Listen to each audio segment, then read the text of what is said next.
The next growth market will be Asia, across the board.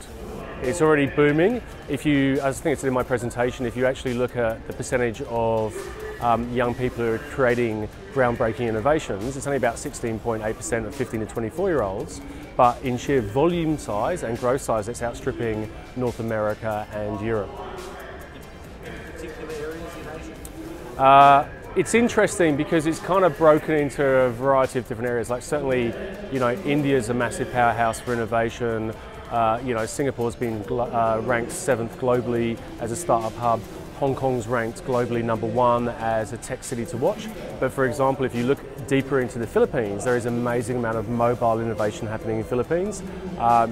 Saw on stage guys from Pakistan and guys from India that are doing real world solutions. So there's a lot of stuff happening, but it's kind of almost tailored to the needs of each of those markets. Because across Asia, which is sort of slightly different to North America and Europe, a lot of the innovation is factor driven, so it's about the environment, it's about necessity, whereas in North America and Europe it's more about maybe about efficiency and a little bit more sort of general innovation.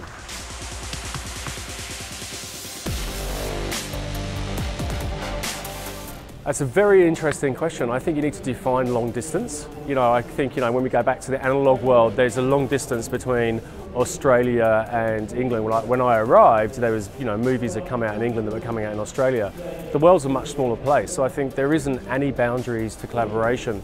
And you can see that yes, while it's always better to be in the same physical place, you don't necessarily need that. You can actually be in distant locations and collaborating quite heavily. If you look at a lot of open source programs, you've got developers and you've got programmers from different countries in the world all contributing in real time to deliver a solution to an outcome.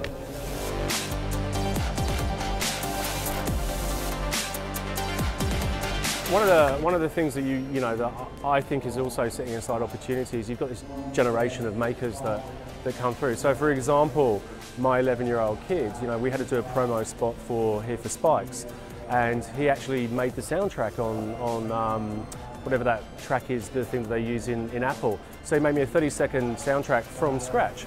And also currently, this morning he showed me something that he did in Adobe After Effects for his YouTube channel. It's fantastic. He's 11 years old, and I said to him, "How did you learn to do that?" And he's like, "Oh, I just watched it on YouTube and I did it." Again, this is why I think the opportunity is boundless, because that generation don't have any boundaries. They just see that as something that they should do, they should be able to do, and when they see a problem, they just create a solution to it.